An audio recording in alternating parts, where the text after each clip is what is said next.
Saturday. Got a full cup of coffee. A half a cup of coffee. Let's do this. Summer and I were talking about, like, how did we see our lives when we were younger? Like, you know, did your picturesque house, your family, like how many dogs you have. And I get it. Women and men have different outlooks on things, but I had a lot of hang-ups growing up with my physical appearance and with my disability. And there was a time where I had no desire or need to be in a relationship or to have a family, and I really never expected myself to, one, find someone who would look past all of my uncontrollable switches, the disability, my weight because of my disability, those type of things.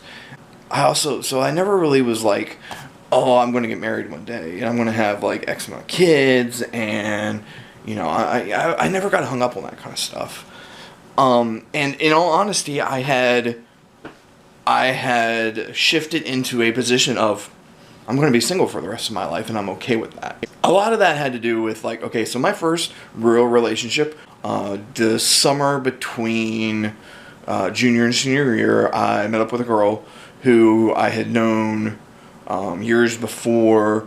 We started talking, and we were like, we should try this dating thing out. 2 weeks later, her mom said that she was spending way too much time with me, and that neither one of us were ready for a relationship. And I'm like, listen, I'm not talking like long-term relationship. We were just dating. We hadn't even gone on like an actual first date. And so I was like, okay, no big deal. And I knew, like, inside, deep inside, I knew her mother didn't approve of me because of my disability over everything. Because I know the type of person she was. But whatever. I can't control people. I fast forward through a couple of really weird relationships that I don't want to talk about. Again, I was, 20 years old. I didn't care about being in a long-term relationship. I was just, like, all the people around me were getting into relationships, and I was seeing the trouble that those things were causing from an outsider's point of view.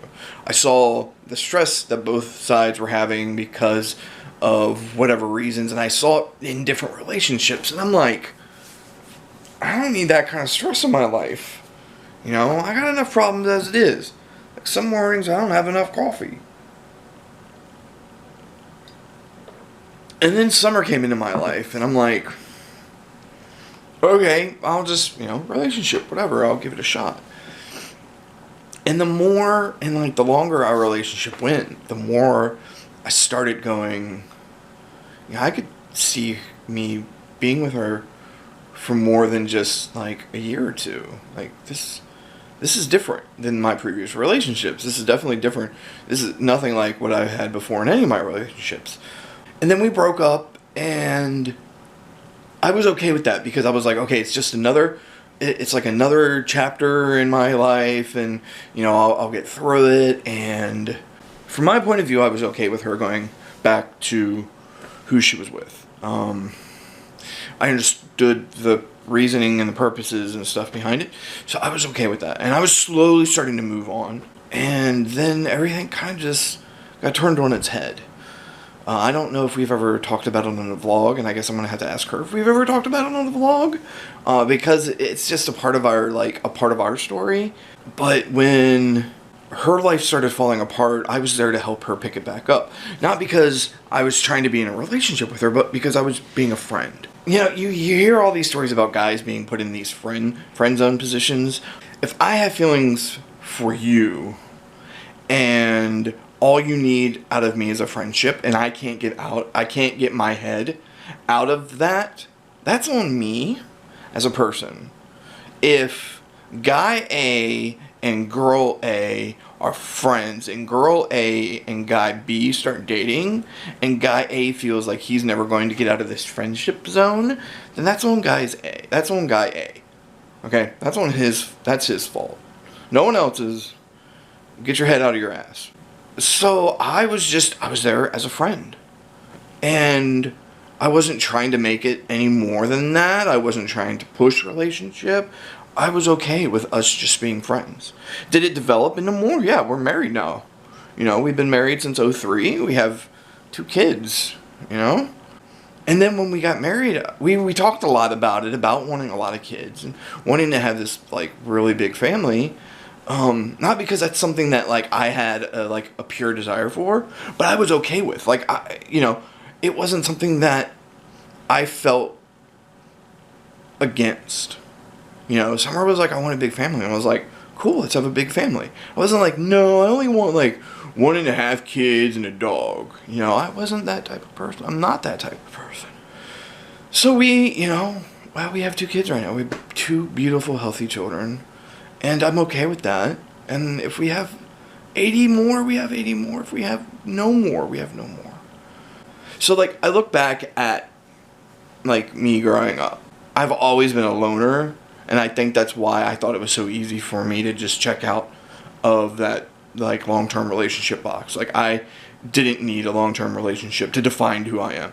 I was around a lot of people who felt like they had to be in a relationship to give their life meaning. I still know people like that. And I'm like, okay, you guys do you, okay? I don't need that thing to make me feel whole. I need my family now to make me feel whole. You know? Without them, like right now, I'm here by myself. I'm lonely. I've only been gone for like an hour and a half. I'm lonely and have no coffee, man. This is rough. I never saw myself being where I am today. And I'm okay with that. Because I love every second of where I'm at today. I love being married. I love being a husband. I love being a parent. Even the nights where the other night, I don't know if we've talked about it on the vlog yet or not. I've got 2 to do today. I've got 2 to post today. Mason at 12 o'clock the other night lost his freaking mind. And Summer wasn't waking up because she was exhausted. So I went in there and I just hung out with Mason all night long. Was I tired the next day? Hell yeah. Would I have traded that for the world? No. I loved every second of that. But that's where I am now. I never saw that coming. I never needed that before. Oh, wow, speak of the devils. I'm like, they've been gone for like an hour and a half, and I'm lonely. And they just pull back in. It's like they know. So I hope you've enjoyed my little chit-chat with you. I hope that I use this time to kind of express more of who I am. I know, like, as you see us as a family, and you see kind of each of us individually every once in a while. I think this is a good time for you guys to see me. Maybe I'll talk about some next week, a little bit more deeper. Maybe I'll talk about some of those weird relationships. Nah, dogs, no. Nope, no. Alright, until next time, guys. Thanks for watching. See you next Saturday.